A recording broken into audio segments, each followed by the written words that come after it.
Hey, we're going to talk about how to get the neck mobile and pain-free without actually moving the neck. So this is perfect for you if you've got a neck strain and it's like ow, ow, ow, ow. So when you move your eyes and your head, it hurts your neck because we're going to use the body to move the neck from below.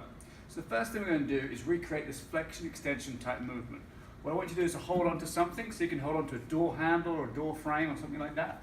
And you're going to focus your eyes on a level and not take them off. Then as you move, you're going to move your head backwards and forwards. Move your butt backwards and forwards. And so what's happening here is as my butt moves backwards, my head goes into extension, and as my hips move forwards, my head goes into flexion. So I recreated that movement from what we call the bottom up.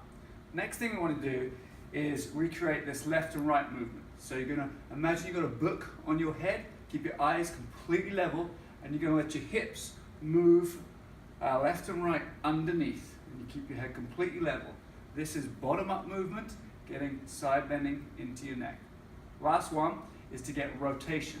So you're going to look at something in front of you, keep your head completely still. Again, imagine there's a book on top of your head, and you're going to rotate and rotate.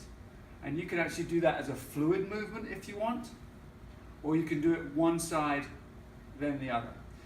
If you do that 3 or 4 times a day, you're going to get a really nice loosening of the neck muscles, and you're going to start getting rid of this pain that comes when you look left and right using your eyes first, because it confuses the body and it frees up the joints in your neck. So give that a go and see how you get on.